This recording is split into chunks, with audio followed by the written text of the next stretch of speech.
Hello everybody, I hope you all are fine. प्यारे बच्चों, संपूर्ण विश्व आज कोरोना संकट के दौर से गुजर रहा है।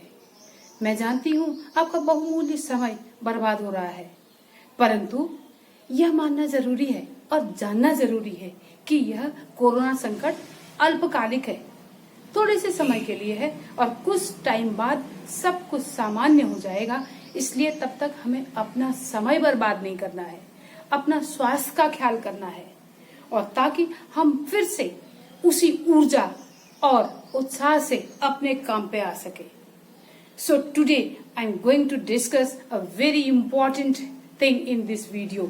In this video I will discuss the new elective subject which CBSE is introducing this year for senior secondary classes for class 11th.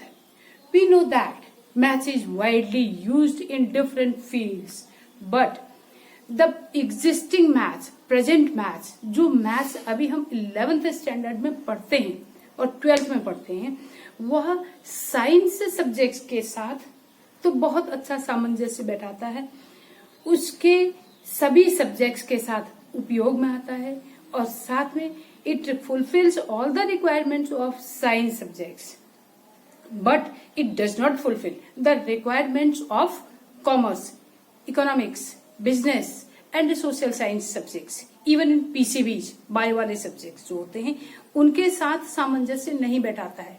वो जो एग्जिस्टिंग मैथ्स है उसमें कई सारे ऐसे टॉपिक हैं जो कॉमर्स वाले बच्चों के काम नहीं आते हैं और कुछ ऐसे टॉपिक्स उसमें है ही नहीं जो उनके काम आते हैं, लेकिन वो सब्जेक्ट को बच्चे नहीं पढ़ पाते हैं। तो जो काम नहीं आते हैं उनको मजबूरी बस उन बच्चों को पढ़ना पड़ता है, बिकॉज मैथ्स जो है हर सब्जेक्ट में अलग अलग तरीके से यूज की जाती है। तो आज का जो ये वीडियो है ये कुछ सीबीएसई में वेबिनार अटेंड किए थे, उसके बेस पे मैंने तैयार किया हुआ है।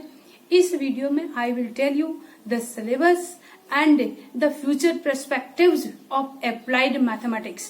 Applied mathematics को आप कहाँ यूज कर सकते हैं, उसका क्या क्या एप्लीकेशन है और कौन से एंट्रेंस एग्जामिनेशंस के लिए इट विल हेल्प यू, ये मैं आपको डिटेल में बताऊंगी। आप इस वीडियो को देखिएगा, इसमें पूरा सिलेबस भी मैंने डिस्कस किया हुआ है। Applied mathematics. CBSE has introduced a new subject, Applied Mathematics, for senior secondary classes to enhance the knowledge and skills of mathematics required to be successful in different fields of their future career for the reasons. वो कारण क्या है? क्योंकि mathematics is widely used in the field of economics, commerce, social science subjects, even PCB. Maths, science के अलावा economics, commerce, social science subject और PCB bio के साथ भी काम में आती है। और वो जो हमारी यूजुअल मैथ्स है उसमें हमारे पास बहुत कम चीजें हैं जो इन विषयों के साथ सामंजस्य बैठाती हैं। So now the question arises, who can opt applied mathematics? कौन ले सकता है? 10th में हमारे पास बेसिक लेवल और स्टैंडर्ड लेवल दो टाइप की मैथ्स थी। सिमिलरली सीनियर सेकेंडरी लेवल पे भी हमारे पास दो मैथ्स होंगी, बेसिक और स्टैंडर्ड। अप्लाइड मैथ्स, जिसने बेसिक मैथ्स लिया है वो सिर्फ अप्लाइड मैथ्स लेंगे और स्टैंडर्ड लेवल जिन्होंने पास किया है वो अप्लाइड मैथ्स और या इसके अलावा जो यूजुअल एग्जिस्टिंग हमारे पास मैथ्स का कोर्स है उसे भी ले सकते हैं। अब मैं आपको बताने जा रही हूं कि इसके फ्यूचर प्रोस्पेक्ट्स क्या है, आप कहां यूज कर सकते हैं इसको। जो कॉमर्स वाले बच्चे हैं उनके लिए कहां पर बहुत ज्यादा उपयोगी होगा ये हम आपको बताने जा रहे हैं, क्योंकि कई सारे ऐसे फील्ड हैं जहां पर ये मैथ्स यूज में आएगी। जो बच्चे बिजनेस, फाइनेंस, इकोनॉमिक्स पढ़ते हैं उनके लिए क्या होगा। The course of applied maths meets the need of the hour in context of maths teaching and learning process.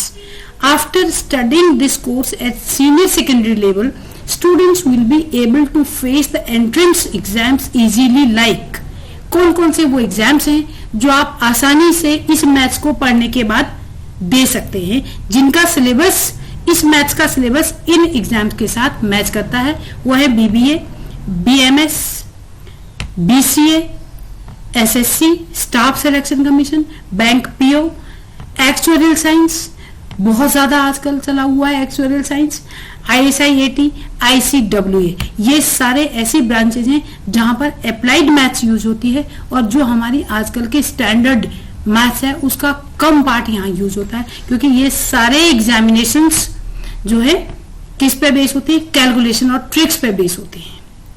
The next is syllabus. अब इस मैथ्स के सिलेबस को इतना अच्छा डिजाइन किया गया है ताकि बच्चे इजीली अप्लाई कर सकें। नंबर्स, फर्स्ट टॉपिक इसमें नंबर्स, क्वांटिफिकेशन, न्यूमेरिकल एप्लीकेशंस। आप समझ जाते हैं इसको, क्या क्या चीज आप पढ़ेंगे। वो 9 मार्क्स का है। एलजेब्रा आएगा, मैथमेटिकल रीजनिंग होगा, कैलकुलस होगा, प्रोबेबिलिटी होगा, जो सारी जगह इंपॉर्टेंट होती है आजकल प्रोबेबिलिटी। स्टैटिस्टिक्स है, बैंक PO में जाते हैं, रीजनिंग्स में जाते हैं। Descriptive statistics, mean, mode, median आपने पढ़े हैं, उसका और आगे को डिस्क्रिप्शन 12 मार्क्स।